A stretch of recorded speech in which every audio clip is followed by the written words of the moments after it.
Death Stranding is probably one of the most misunderstood games ever made. Most people know it as the walking simulator, but this label ignores almost everything this game is actually trying to do. This game is like, it's not a secret, this game is majorly labeled as, by the community as a walking simulator, which sure, yeah, if you don't count the bikes, trucks and semi-trucks, the weapons, the boss fights, it is a walking simulator, or to be precise, a delivery simulator, you can say. But this game definitely is not just a walking simulator as people labeled it.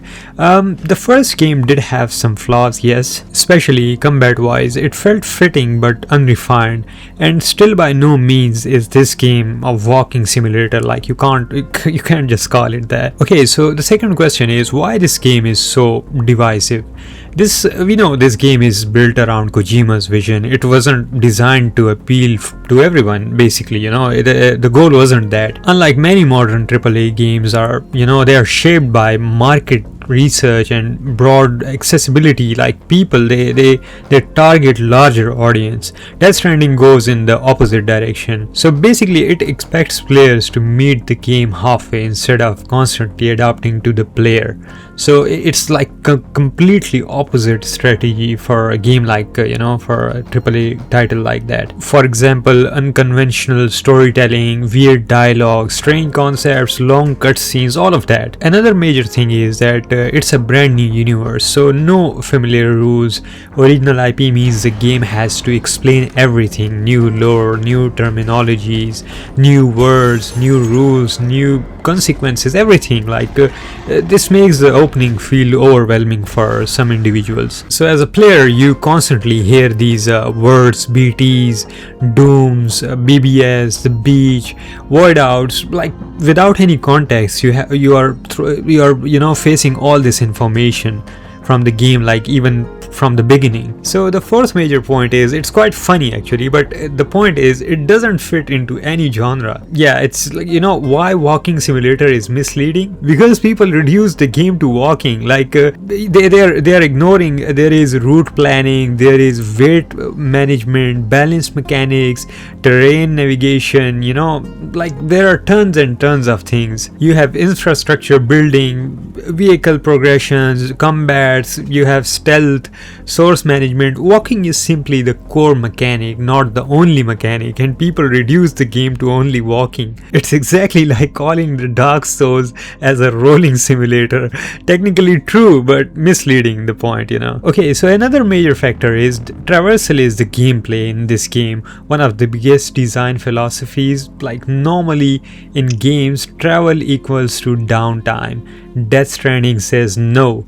Travel equals to gameplay. Every hill, every river, every mountain is a puzzle. So the question becomes, should I climb, go around, bring ladders, bring ropes, use bikes, build a bridge?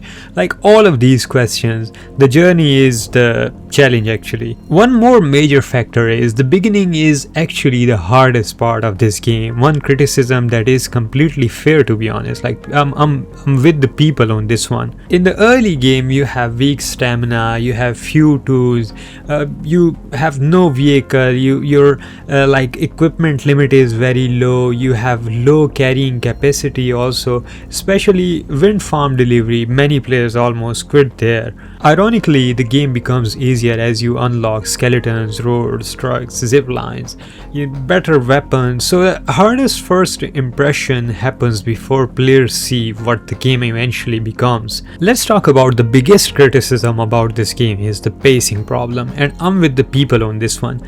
Hours of cutscenes, lots of exposition, long conversations, slow introductions, all of this is on point. Like, people they are complaining on point.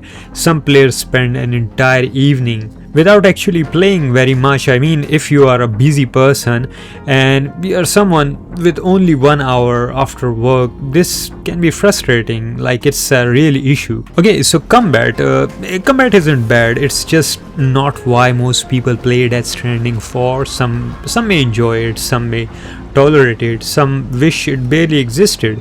DS2 improves combat considerably, but the series is still fundamentally about delivery and traversal. Then we have Death Stranding 2. It improves almost everything. Better combat, better enemy AI, better vehicles, better movement, better pacing even, like the major issue was pacing with the first one. More gameplay variety. Many people think it's simply a better game mechanically, but some people like me, they still prefer the first game. Interesting discussion point is that the first game had a huge mystery. Nobody knew what happened, what are BTs, what's the beach, why is the world like this, like the like the chaos and the curiosity was actually really high in the first game, and you don't know anything. You are like in this world where everything is just very strange. So yeah, for me it was the first game. So let's ask the question, why the walking simulator name stuck, this label stuck with the game. It was a joke, obviously. First few hours are mostly walking, so a lot of players, they start the game and they just after few hours they quit the game, and they just they were disappointed. Also weird trailers, low pacing, difficult to explain quickly, so it's much easier to call it just a walking simulator than explaining it to someone. So if this game is not for everyone, who is this game actually for? Slow experiences like atmosphere, world building, planning, problem solving, relaxing gameplay, emotional stories. People that enjoy all of these things, this game is basically for them. Probably not for people who only want constant combats, fast action, instant gratifications.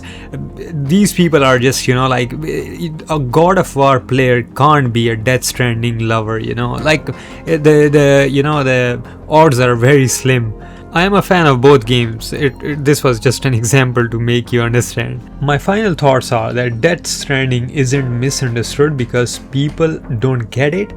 It's misunderstood because people often judge it by what it isn't instead of what it is. If you expect an action game, you will probably be disappointed. As I just mentioned, that it's not like a God of War game. If you embrace its slower, more deliberate design, you might end up experiencing one of the most unique AAA games ever made. Obviously, this game is not for everyone.